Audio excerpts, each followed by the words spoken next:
Hey guys, welcome to the Powerful Man Show, where we help married businessmen save their marriages without having to talk about it, get unstuck, and gain clarity in their lives. As I like to say, life is too short for average.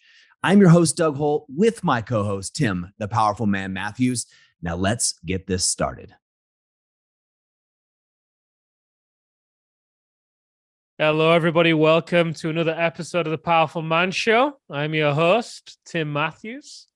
Joining me today, my wonderful co-host, Mr. Mark Hainsworth. How are you, brother? I'm good, Tim. How are you doing? I'm doing well. So for those of you that are listening, whether you're new to the show or whether you have been listening for a while, so Mr. Hainsworth is our master coach. So we have a team of coaches that support all of the men throughout the programs that we have, be it the activation method, the brotherhood, the alpha reset, and so on. And Mark is the magician. He's known as the wizard on the team because of the amazing work that he does with the men. Seeing Mark at an alpha reset is a wonderful thing to see. A very skilled coach. And he obviously leads the coaching team to deliver a top-notch service to the men that results in them getting the result that they came for faster and sometimes easier as well. So thank you for joining me today. Obviously, Mr. Dougie Fresh cannot be here.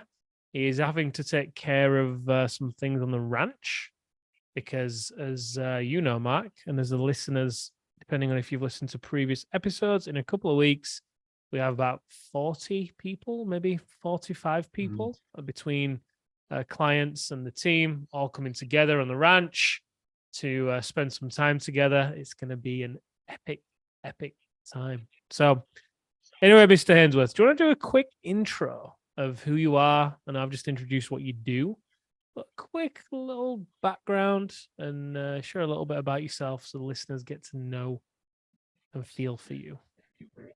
Sure. So I was born in the UK in the same town as Tim, actually, in Leeds in Yorkshire. And Don't hold it against I him. grew up in the yeah, I grew up in the north of England, and I actually went into engineering initially when I first started my career. And I think what got me going with that was I just liked to understand the way things work. And I was a bit of a problem solver, a bit like you, Tim, a mechanic. Like to find a problem and fix it, and really enjoyed the mechanical side of engineering and project management and problem solving and the creativity that comes with it. And what happened when I was about 35 was my wife suddenly decided she didn't want to be married to me anymore. And that was a bit of a wake-up call. In fact, it was a lot of a wake-up call. And something happened during one of the conversations during that time, and something caught my attention, and it was something in my body. And what was really interesting was that I said to her at the time, I said, I don't know what you just said, but something's happened inside of me, and I'm going to go to the ends of the earth to understand what that is. And in a way, I kind of made myself an engineering problem. I sort of decided to look at myself and go, how does this system that I live in work? And it probably took another 15 years before I realized, through lots of hard work, that I was starting to understand the way the human system seems to work. And obviously, it's only my view on it. The fascinating thing was I kind of took an engineering mindset to how I was observing my system working, and it got really interesting. And then as I observed what was going on in myself and tracking how other people seemed to function, I suddenly thought, hey, there's something powerful here. There's something that we've all got in common. And it just caught my attention, and it became like the thing that fascinates me most is the question that is almost unanswerable. It was just a case of how do we function? What is the purpose of being on this earth? And how do we function? And how can we function more effectively? And that's led me away from engineering and IT, which I've got many years experience, more into working with specifically men and teenage boys. Fantastic. And I think the other thing that really caught my attention was I was suddenly clicking into a thing that I called heart. I'd been very much up here for many, many, many years, and I was able to tap into heart and the thing that we might be talking about today, which is intuition. Yeah, bingo. It's a really nice segue. Something you played down there because you're very humble is the amount of teenagers and men that you have worked with over the years. And obviously the men you've helped within Powerful Man as well. It's a real honor to do this with you. So thank you for being here. But yeah, it does. It segues nicely into what we want to talk about today. Transparently, you and I, we were on a meeting earlier on, and you asked me how I was doing. I shared with you some nice coincidences that had happened for me lately. And you shared some back, how that had also happened in your life too over time. And we just said, hey, let's share this with the men. So here we are. And the thing we want to talk to you guys about is the hidden treasure that is inside of you that most men overlook. Now, there's a fable I'd like to just open this with. It's an amazing fable. There's a story of the three gods, and they're talking about where can we hide this key from the humans, and the key is the key to happiness, to success, right? So one god speaks and says, I know. We're going to hide it at the top of the tallest mountain. They will never get there. One of the gods speaks up and says, no, they will. Humans are determined. One day they will get there. They will climb to the highest peak and they will find this key. Okay, yeah, I can see that. Good point. A little time goes by, and then another one of the gods speaks up and says, what about if we put it at the bottom of the deepest ocean? Ah, okay. I can see that. Yeah, then they're not going to be able to swim down there, are they? And one of the gods says, no, humans are smart.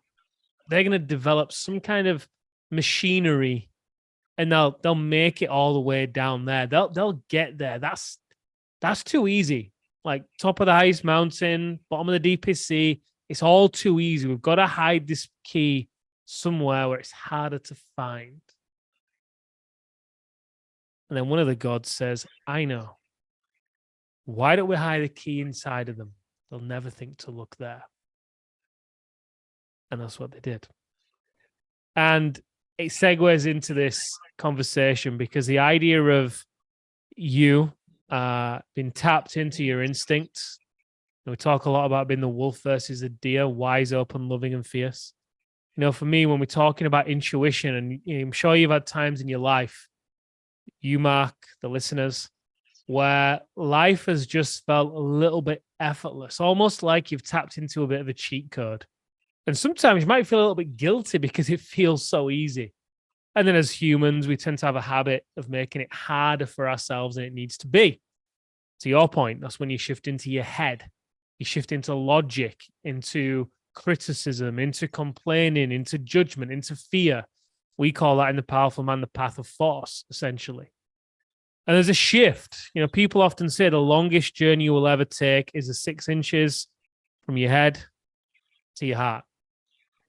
And I firmly believe it. And it's also one of the most rewarding journeys you will ever take, as you just proclaiming to a moment ago, right? That's the journey you've been on. It's the journey I have been on, and we're all constantly on. And for the men in the movement, the men that experience the biggest shifts, it's when they make that journey and they learn to understand the power and significance of that journey, because it's in those moments when you're able to get in tune with yourself and you're able to follow your instinct and you're able to act based on what feels right, that you start to kind of just become in tune with some kind of universal law. Some people might choose to call it the law of attraction or manifestation or whatever it is. I personally don't necessarily subscribe to those kind of philosophies as much. All I know is when I turn down the noise on the outside and I turn up the noise on the inside and I choose to follow that, it always leads to great places for me. It's never failed me. Now, I've not lived that way my entire life. the first 26, 27 years of my life, I lived the opposite. I didn't do what felt right. I ignored what felt right because what felt right was exciting and scary. And it scared the hell out of me, quite frankly. So I didn't do it. And as a result, I denied what was true for me and I experienced a hell of a lot of stress, struggle, and sacrifice. I won't go into all the specifics. I won't bore you with those right now. But needless to say, it wasn't a very enjoyable experience, from the breakdown of relationships to seeking outside of myself for connection, be it from drugs, money, work, whatever it may be, women, even.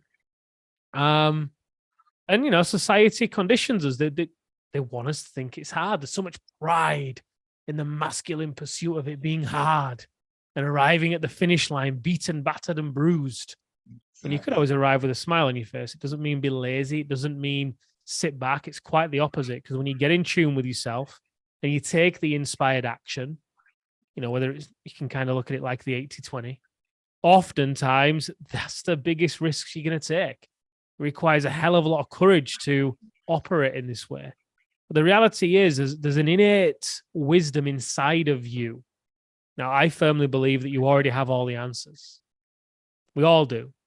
So whether or not we're choosing to listen to them, I also firmly believe that you are your greatest teacher. There is an inner wisdom inside all of us. And when we learn to listen to it and how it communicates with us and follow it, it leads to great places. And it leads to those places with a lot of ease and flow as well. You look at nature, like the instinct of animals. We have some birds that fly here every year from Africa. You obviously live in South Africa. House martins. They arrive every May time. They've been here now for about 5 weeks. Build a nest on the side of the house. All of a sudden, one day, they leave. They get ready and they fly back. Like, what's governing that internal GPS, that internal navigation system? There is something true that exists in this world around innate wisdom and instinct. And just like animals, we have it too. You have it as a powerful man. We have it. And the more you're able to learn to tap into that, the more you get out with a lot less effort. And it might sound like it's fluffy. It might sound like I'm kind of selling some Kool-Aid right now. But it's happened in my life time and time again. I know it's happened in yours, Mark, as well. So I'm going to pass the mic to you. I'd love to give you to give your take on this and share some experiences of when this has played out in your life. And then what we'll do is we'll look back around and give the listeners some practical steps on how they can learn to tap into this a little bit more for themselves.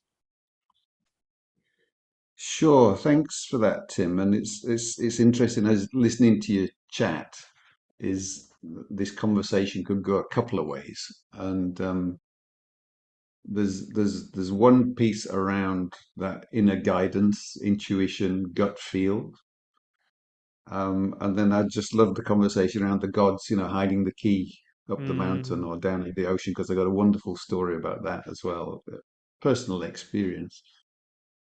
But let's go with the intuition to start with. So I mentioned earlier this conversation with my ex-wife, and something caught my attention, and it was like a tingle, and it happened somewhere in my solar plexus. And she said to me, "I'm leaving because you're not yourself." That was the words. "I'm leaving because you're not yourself." And I thought, what on earth is she talking about? Anyway, I got this tingle, and I said to her, something just happened. I don't know what it is. I don't know what you said. I don't understand it. But I'm telling you, I'm not getting involved with anybody else until I found out who I am. If it's true that I'm not myself, I'm going hunting for me. And what was really interesting was that "I am going hunting for me" was the exact words I used. I'm going soul searching. I'm not going to stop this journey until I know I've found myself, whatever that means. Just that commitment engaged something in my perception of the universe around me, that suddenly something said, "Okay, Mark, I get it. We're going there." And suddenly all these doors started opening. I don't know if you've ever had that experience, Tim, where you set your mind to almost the impossible, and suddenly something shifts. And it was a sense of getting into flow. There was an ease. There was it was almost like an invisible and an inaudible invitation to walk down a path that was opening for me in the moment as I took every step. How did it feel, like that invitation? So you could see this path opening up.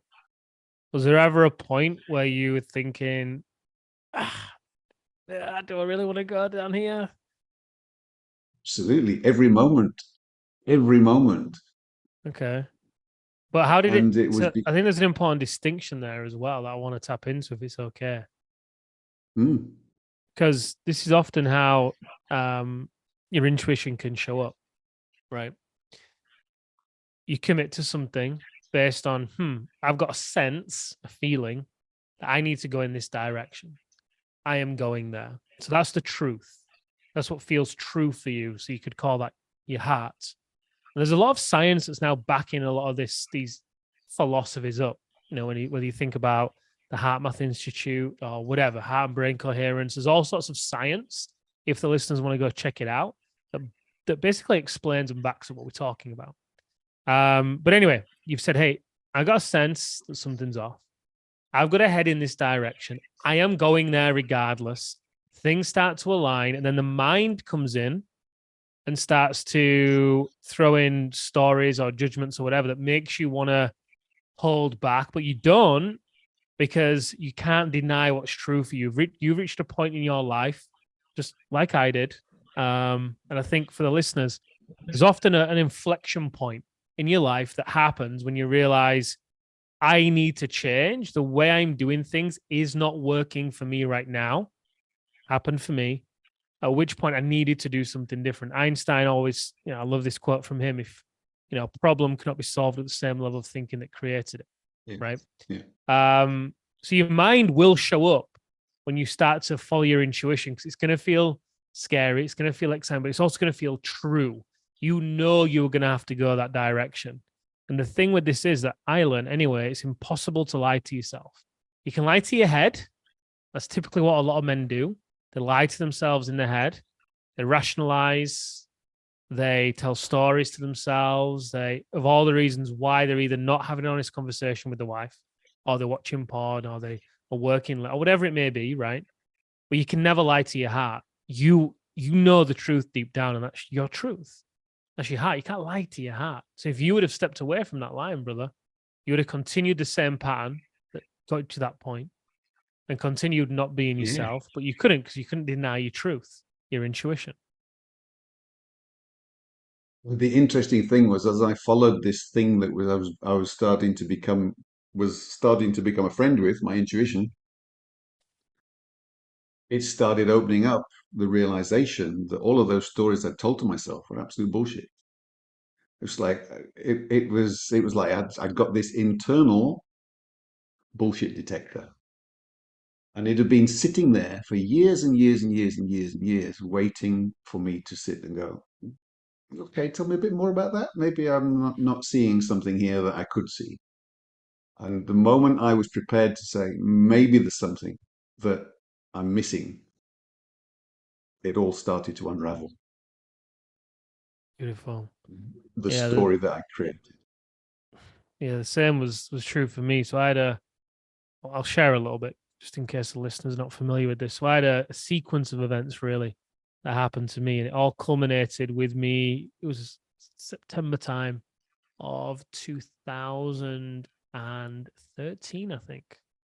I mean, 2012, 2013, around that time anyway. And I was in a relationship. I was actually engaged to get married. We'd booked the wedding. We'd bought the house, big 4-bedroom detached house for us to have a family in. And I just didn't want to get married to this woman at all. But what I didn't realize at the time was I had a fear of being rejected, because I didn't feel good enough. I didn't realize this back then. It was from me surrendering to things and asking questions like you're talking about. They opened doors for me, and I realized certain truths. And honesty was a game changer for me. Just being honest and real with myself and others transformed my life. And that came from me following my intuition of what felt right, because I was denying what felt right. What felt wrong was to propose, but I did it. What felt wrong was to not book the wedding, but I did it. What felt wrong was to buy the house, but I did it because I was people pleasing, right? And this came off the back of several years prior where I got robbed of tens of thousands in a business deal I should never have got into. It felt wrong to go into it. I went into it out of desperation, quite frankly, and neediness. I'd almost died from taking too many drugs one night because I was being the Jack the Lad, and it felt wrong to be taking that many drugs that night. I knew I was pushing the limits, and I kept doing it, right? Because I wanted to look a certain way. I wanted to be liked. Yeah. And it felt wrong to cheat on all the girls I used to be with and put my self-worth on being able to attract the girls that all the guys wanted. But I did it again because I was more concerned with how I looked to others, my image, versus how I felt, right? So all this culminated in me being at this place where I was about to get married, and I knew it was going to end in divorce. Anyway, I just couldn't. I met somebody who was younger than me, working online. At that time, I had a different business that wasn't online, making more money than me, traveling the world, happier than me. All the check marks, all marks of quote unquote success, if you will. It really had me look at myself and think, what the hell am I doing? And I knew what I was doing wrong. I was ignoring my intuition. I was ignoring my inner voice.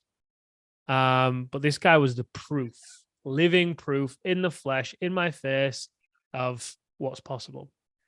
And anyway, one thing led to another. And one evening, my ex's best friend was at our place when I got home. And this was when we were packing and moving to the new house. And I got in about 8 p.m. Back then, I was in the fitness world. So I was a personal trainer and had a fitness business. And my ex said to me, okay, so what are you going to take to the new house? So my pride and joy at that point in time was my personal development books. I didn't know anyone else in personal development back then. I used to love it. Tony Robbins and all sorts. Awaken the Giant Within, all that stuff. I loved it. So I started to put these things into the box. And she starts to look in the box and pulls them out one by one and starts throwing them across the room. Like, what are you doing? You can't take these. I'm like, what are you talking? It's like the one thing I really want to take, right? It's like, you can't take these. I'm like, what are you talking about? It's like, nope, this isn't coming. Nope. And just starts throwing them one by one. And her best friend at the time was sat by the side of her. And by that point, I'd just become very passive in the relationship because there were nights when I'd try sleep in my car until 3 a.m., 4 a.m. because I just couldn't be dealing with the arguments. There was all sorts of abuse that I tolerated. Again, ignored what felt right. Anyway, the following day, I was driving to this house, had my ex's best friend in the car with me. And she was saying, I can't believe what she was like last night. Like, really? Like, yeah, she was so out of order. Like, yeah, somewhat. And she kept going and going. And I turned to her and said, look, last night, that was like a 6 out of 10. She's routinely a 7, 8, 9, 10 out of 10. You just don't see it because you're a friend. And if she treated you that way, you wouldn't be a friend. But anyway, this was the kind of wake-up call that I needed, along with a few others I had at that time.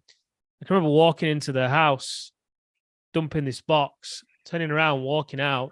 My ex pulls up, and I just said, bye, I'm going. I just left. I never moved into the house. I called off the wedding. I ended the relationship. I got rid of the business partner that was robbing me of tens of thousands.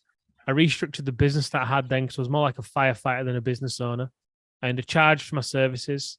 I was constantly putting out fires. That all changed, restructured the business completely, and really started to do life my way for the first time ever, which was following what felt right.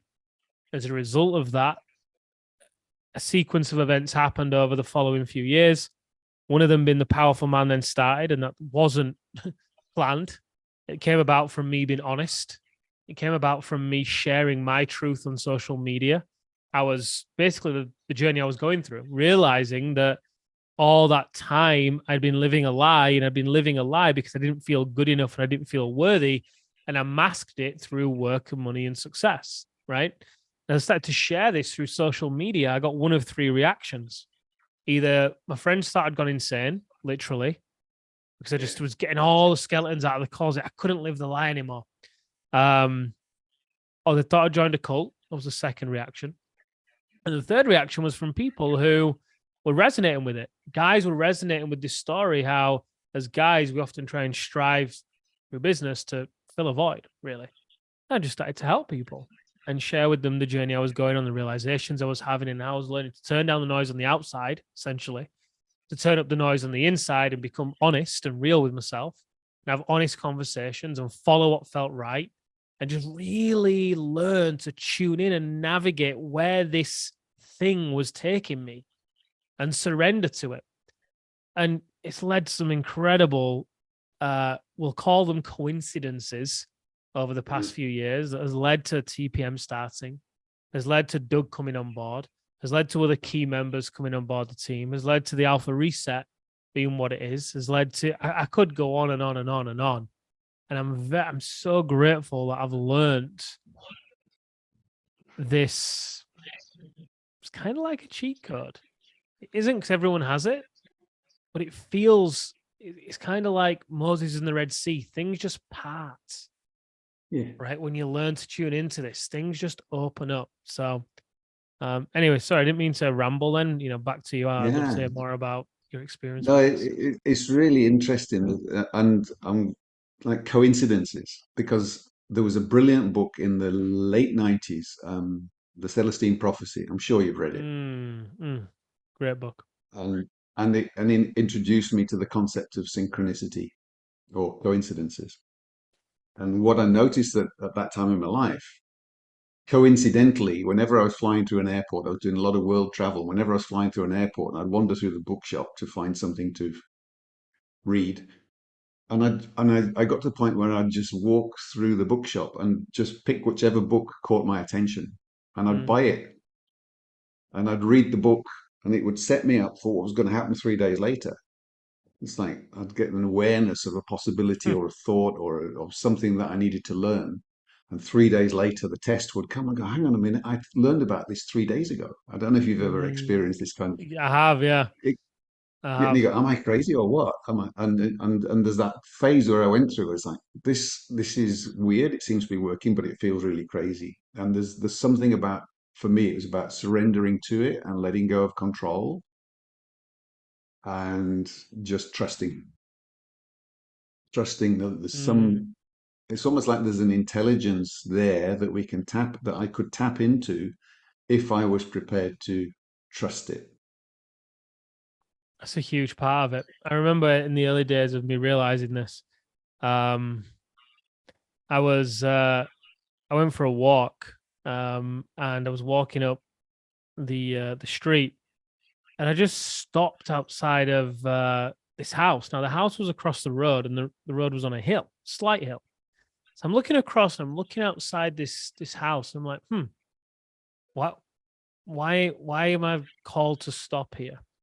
I'm stood there for a second or two. It's, a nice sunny afternoon. So, well, it's a bright afternoon. It's in winter. It's one of those cold, bright days. So I just kind of venture across the road, just continuing to follow it, not really knowing why I'm doing it. And then as I start to get closer to this driveway, I see this thing on the floor behind the bush. I'm like, what the hell is that? Is that a dog? Like, what is it? And I walk up this person's driveway. Obviously, I don't have a clue who lives in this house, right? Walk up this person's driveway, turn like to the left where there's a pathway up to the front door. And there's this huge guy laid out on the floor, and his wheelchair, big mechanical wheelchair there. And he looks up at me, and I don't know how long he'd been there, but he must have been freezing. He had a t-shirt on. The ground was obviously ice cold because it was a winter's day, right? Yeah.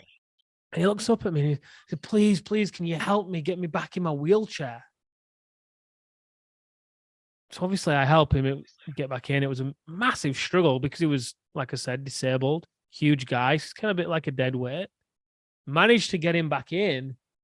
And he said, hey, I don't know what I would have done there. If you wouldn't have found me, essentially, I don't have a clue when I would have got found.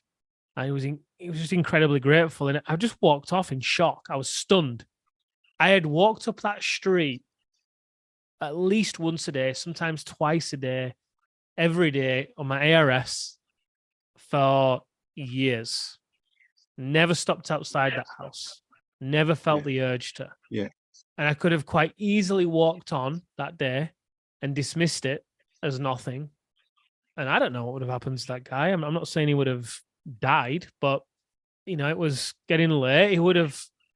Could have quite likely been out there all night. Could have quite likely got hypothermia. It's just crazy when you're able to learn to tap into this. But the thing is, you hit the nail on the head. It's very difficult to explain this. Like, I'm literally sharing this right now, and I'm even thinking, I wonder how this is going to be received by the listeners. Right? Is this going to sound a bit crazy? And when you try and apply logic to this innate wisdom, if you will, it's inside of you, guiding system or whatever it may be, you start to lose the point because it isn't a logical thing. It's a feeling thing. It's an intuitive thing. We all hear about gut feel, right? Whether it's in business, a lot of the listeners will have a gut feel in business, a gut feel for a project, a gut feel for a business, a gut feel for a person in the business. You've got a gut feel, right? And so often they do such a great job of applying the gut feel at work, but then they don't always apply the gut feel across all the 5 territories of the life, right? But when they do, when the men come through the program and they learn to do this, because it's very easy to ask them questions and help them realize times in their life when things have just happened very easily. These coincidences and synchronicities have lined up when you start to ask them questions to help them realize what was happening during those times that led to that. Like, oh, well, actually, you know what? I was spending more time in nature. I was spending more time reflecting. And I just took a risk. I just went for it. Okay. It's fascinating.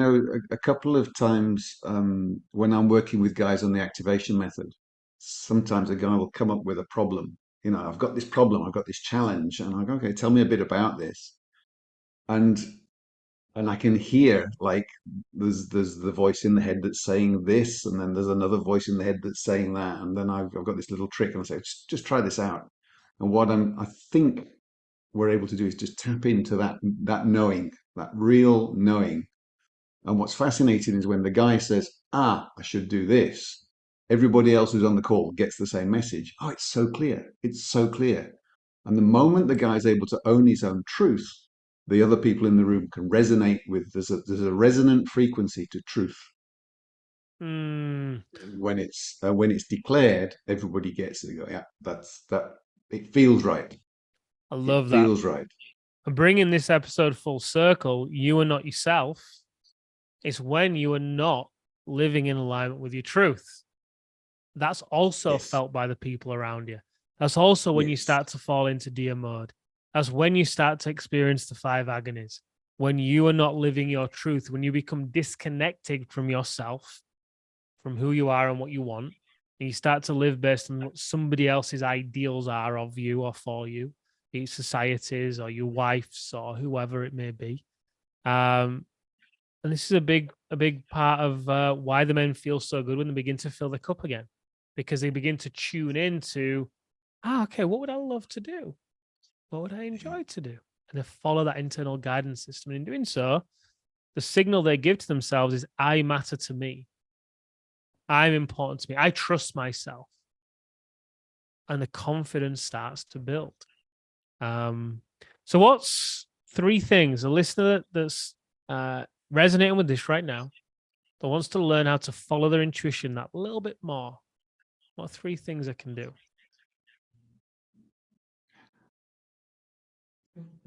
That's a really good question. I think one of the things that I learned was that if I get that hunch and I don't listen to it, I get to feel a little bit anxious.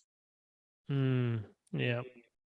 If I get the hunch and I listen to it, even if it's scary, there's something inside that says, yeah, I've suddenly my courage appears. There's like this very subtle shift internally. It's like, okay, grit my teeth, move forward, but there's something inside that goes, it almost feels like there's a voice inside saying, I've got your back. You've got this. This is the way. So I dance the dance between feeling vulnerable, supported, and courageous, and feeling anxious. That's one way that I tune in. Another way that I tune in is some days I'm kind of walking through life and I go, life doesn't feel like it's flowing. Am I listening to my intuition? So I kind of have a conversation with it. And one day I got to this point where I imagined having a conversation with this thing called intuition and said, why aren't you talking to me?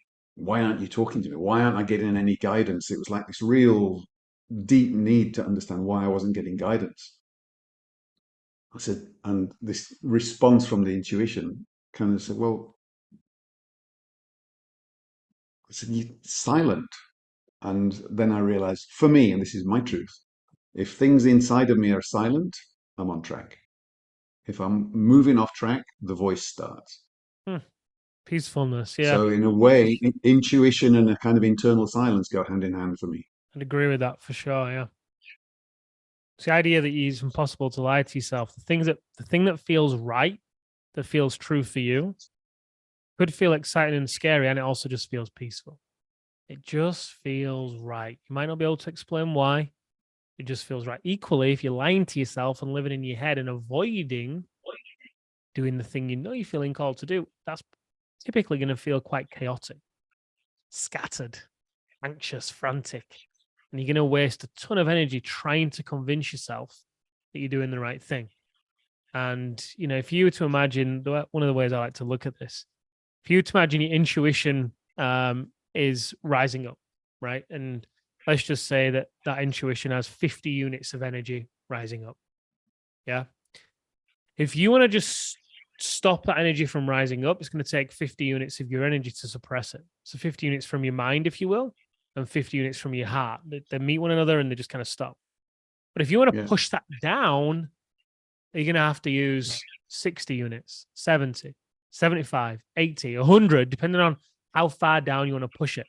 So therefore, it takes so much more energy just to deny your truth and ignore it than it does to just do the scary and exciting thing. And to your point, it takes courage. It really does. One other thing. I think there's the two things. There was the two I just mentioned, which I can't remember because I'm now onto the third thing. And the third thing is that pushing down of the energy that you talk about. On the days when I do that, I kind of get to this place where I just go, oh, fuck it. I'm going to do it. There's that release of, oh, I just can't hold this back anymore. It's just like, oh, okay, I'm going to do the uncomfortable thing, but there's something about it that feels right. Yeah. Do you know what? Those two words, fuck it, have helped me so much in doing this. I just like, fuck it. It's almost like a declaration of, so what? It will be what it will be. And you just go and you trust and so on. Yeah, I love those three things. For me, what could the listeners do to help them follow their intuition that little bit more? So the first thing I would say is you've got to learn to turn down the noise on the outside and turn up the noise on the inside.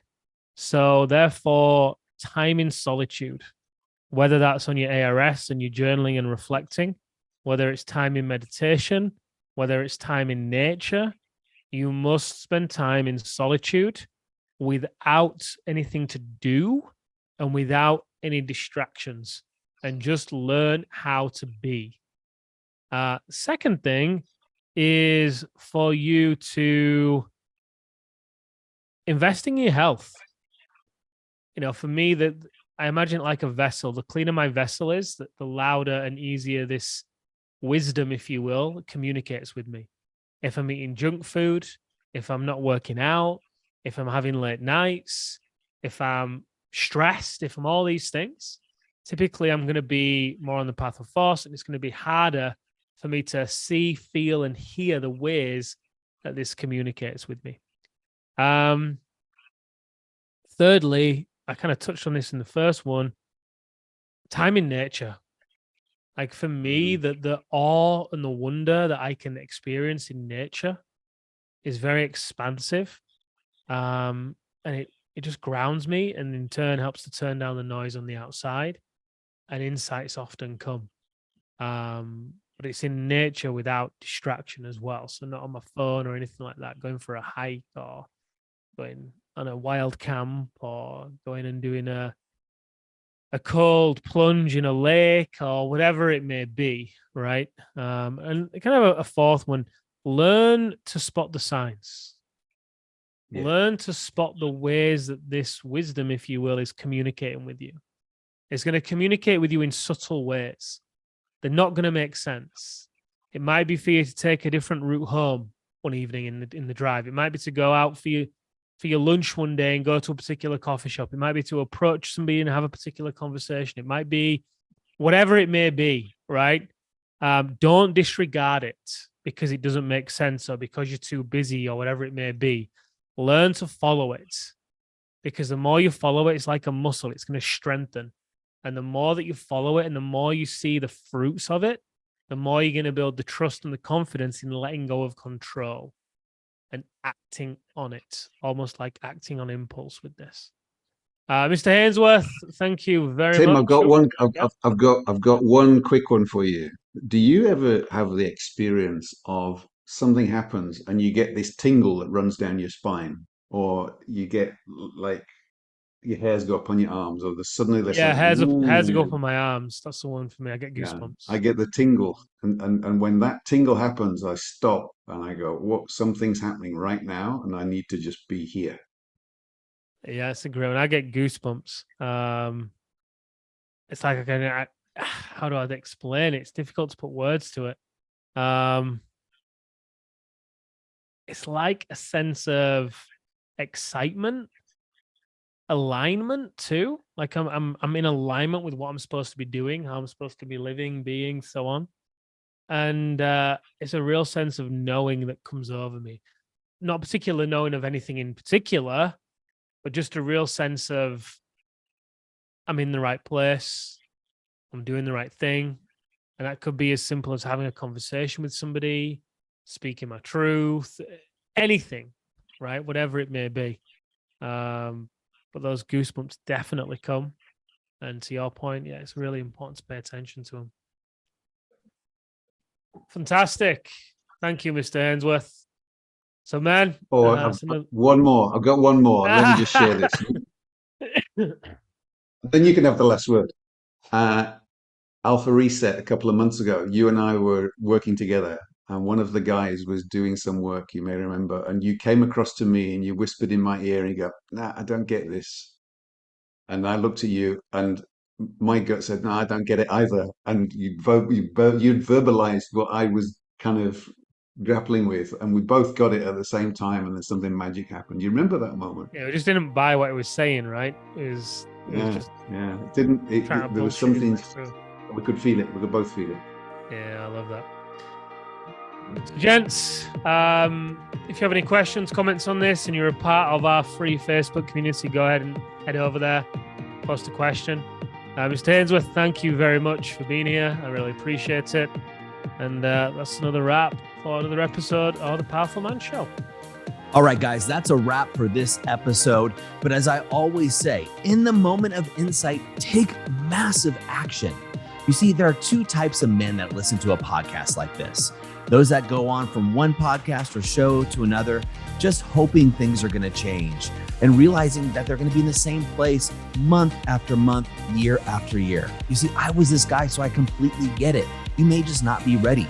But there's also a second man that listens to a show just like this. And this is a guy who takes massive action so they can shorten the learning curve, compress time, and get results to be the wolf. See, wolf is an acronym for wise, open, loving, and fierce. Now, ask yourself, which one am I? And just be honest with yourself there. And there's no judgment on my end, but if you're ready to move From deactivated deer mode, which is defend, excuse, explain, react, to activated wolf, wise, open, loving, and fierce, then go over to thepowerfulman.com/grow and go there now. In fact, I'll make it super easy for you. I will even put the link right in the description here so you can just click it and go over there now to learn more. Guys, in the moment of insight, take massive action. Go from deactivated to activated, because like I said, life is too short for average. And I'll see you on the next episode.